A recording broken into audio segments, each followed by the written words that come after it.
नमस्कार आदाब, मैं रज़ा अंसारी हिंद वॉइस पर आपका स्वागत है। लेकर हाजिर हूँ मैं कश्मीर स्पेशल। कश्मीर की दो ऐसी बड़ी ख़बरों से आप के बारे में आपसे बातचीत करेंगे जिसके बारे में आपको जानना भी बहुत ज़रूरी है और लोकल एडमिनिस्ट्रेशन को भी जानना बेहद ज़रूरी है। साथ ही साथ केंद्रीय सरकार में जो बैठी भारतीय जनता पार्टी है उनके बड़े लीडरों को भी जानना बेहद ज़रूरी है। अब आइए क्या दो बड़ी खबरें वो आपको पहले बताते। पहली बड़ी खबर यह है कि श्रीनगर जम्मू नेशनल हाईवे जो 294 किलोमीटर के लंबे एरिया में फैला हुआ है, वहाँ पर रोज़ जो है मौत होती है। रोज़ वहाँ पर जो लोगों की जानें जाती है, वो सड़क जो है समझिए कि मौत का सड़क बनता जा रहा है। वहाँ पर इस तरह से जो है एक्सीडेंट होते हैं, हमारे जवानों की इस तरह से आतंकी हमले में मौत हो जाती है कि वो सड़क जो है अब कनेक्टिविटी का ज़रिया नहीं रहा, बल्कि उस सड़क में जो है लोग जाने जा रहे हैं, लोगों की जानें जा रही है। ऐसे ख़तरनाक और खौफनाक जो है सड़क हादसे वहाँ पर होते हैं कि पिछले कई सालों से वहाँ पर जो आवत जावत है, जो लोगों का आना जाना है, वो बहुत कम होता जा रहा है। और साथ ही साथ वहाँ पर ये भी देखने को मिला है कि सड़क चूँकि दूसरा ऑप्शन ना होने के कारण लोग उसी सड़क से जाते हैं, मगर कई बार ऐसी बड़ी सड़क दुर्घटना हो जाती है, हादसा हो जाता है, जिसके वजह से लोगों के मन में हर वक्त जो है वो 294 किलोमीटर का एरिया या वो 294 किलोमीटर लंबा जो श्रीनगर जम्मू नेशनल हाईवे फैला हुआ है, लोगों के मन में अपने जान को लेकर, अपने हिफाजत को लेकर, अपने सिक्योरिटी को लेकर हमेशा जो है सवाल खड़े होते हैं। और दूसरी बड़ी खबर क्या है? दूसरी बड़ी खबर यह है कि आपको मालूम होगा कि एक साल पहले इंडियन गवर्नमेंट की तरफ से जो है धारा 370 हटाया गया था और उसके बाद जो है जम्मू एंड कश्मीर के जितने भी बड़े लीडर हैं सबको जो है जेल के अंदर, मतलब हाउस अरेस्ट कर लिया गया था। कई लोगों को जेल के अंदर भी रखा गया। तो अभी क्या मामला हुआ कि कल जो है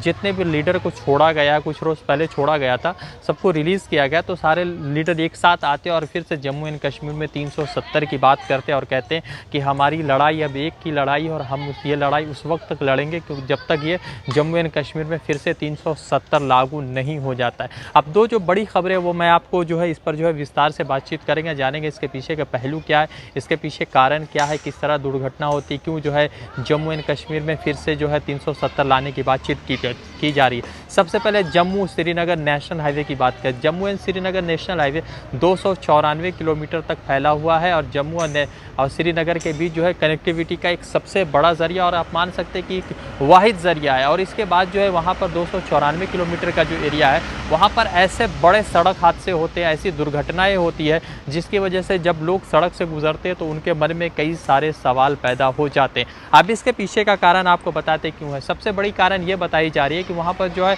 हमेशा छोटे टुकड़े, पहाड़ के छोटे टुकड़े, चट्टान के छोटे टुकड़े मतलब कि ऊपर से गिरते रहते हैं और जिसकी वजह से बड़ी सड़क दुर्घटनाएं होती है। और साथ ही साथ वहाँ पर का जो रोड है वो जो है सही नहीं है और वहाँ पे बहुत ज़्यादा जो है रास्तों में बालू है, कंकर है, पत्थर है, इस तरह की चीज़ें सड़क पे मौजूद है जिसकी वजह से बड़ी सड़क दुर्घटनाएं होती है, सड़क हादसे होते हैं। अब आपको बताते हैं कि उस सड़क दुर्घटना तो एक दूसरी रीज़न बताई जा रही, कंकर है, बालू है, पत्थर है, मगर वहाँ पर पिछले 7 सालों से लगातार जो है आतंकियों के हमले हो रहे हैं। पिछले 7 सालों से हमारे जवान वहाँ पर अपनी जानें गंवा रहे हैं। पिछले 7 सालों से कभी CRPF, कभी RPF, कभी BSF, कभी लोकल एडमिनिस्ट्रेशन के ऊपर आतंकियों का हमला होता है, मगर अभी तक उसको जो है बहुत ज़्यादा जो है संजीदगी से नहीं लिया गया। मैं आपको बता दूं कि 2003-13 में भी आतंकी हमला होता है, 2019 में आतंकी हमला होता है, 2015 में आतंकी हमला होता है, 2016 में आतंकी हमला होता है और साथ ही साथ ये आतंकी हमले होते हैं तो हमारे जवानों की जानें जाती।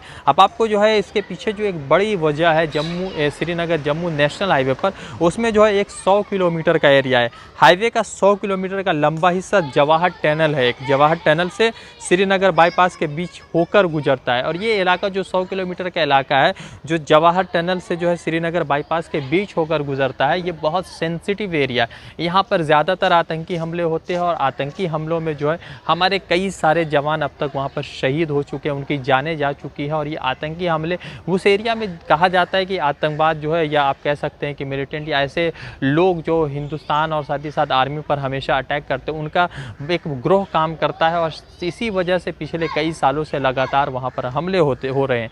अब आपको बता देते हैं कि किस तरह का हमला, कब कुछ हमलों के बारे में आपको जो है आगाह कराते हैं। पहले आते हैं फरवरी 2019 में जैश ए मोहम्मद के सुसाइड बम्बर ने विस्फोटक से भरी कार को CRPF की 55 सीटर बस से टक्कर मार दी थी, जिसमें RPF के कम से कम 40 जवान शहीद हो गए थे।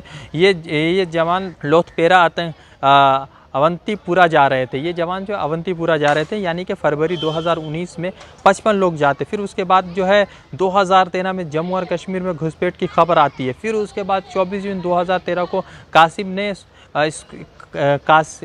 ने अपने स्क्वाड के साथ श्रीनगर में हैदरपुर के पास जो है हाईवे पर सेना काफिला पर बड़ा हमला किया था, जिसमें 8 सैनिक शहीद हुए थे और 16 घायल हो गए थे। फिर उसके बाद है 6 जून 2015 को लश्कर ने जम्मू के उधमपुरा के पास श्रीनगर जम्मू नेशनल हाईवे पर बॉर्डर सिक्योरिटी फोर्स के काफिले पर हमला किया था। फिर उसके बाद 26 जून 2016 को पुराने श्रीनगर जम्मू नेशनल हाईवे पर पंपोर पर हमला किया था, जिसमें जो है हमारे 8 जवान शहीद होते और 20 जवान घायल होते। फिर उसके बाद एक और आता है जो 21 फरवरी 2016 को, वहाँ पर भी जो है आतंकियों ने CRPF के काफिले पर हमला किया। उसमें जो है 48 घंटे तक ये हमला चलता है, ऑपरेशन चलता है, और उसमें भी जो है 5 जवान और 1 सिविलियन की मौत होती है। फिर उसके बाद एक और मामला आता है 17 दिसंबर 2016 को श्रीनगर जम्मू नेशनल हाईवे पर पंपोर सेना के काफिले पर आतंकियों का हमला होता है।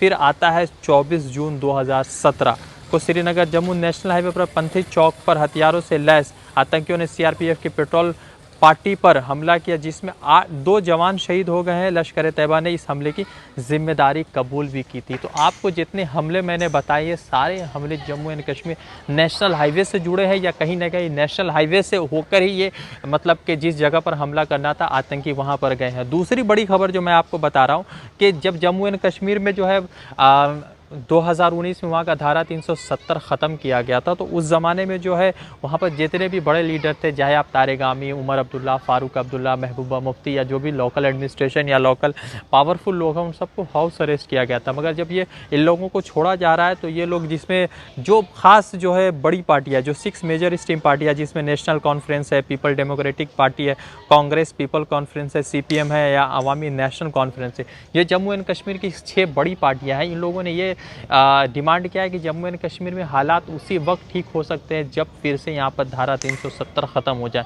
लागू किए जाएँ, क्योंकि ख़त्म हो जाने के बाद जो है इनका सियासी बिसात शायद कम हो रहा है, और शायद ये जो है सियासत कर नहीं पा रहे।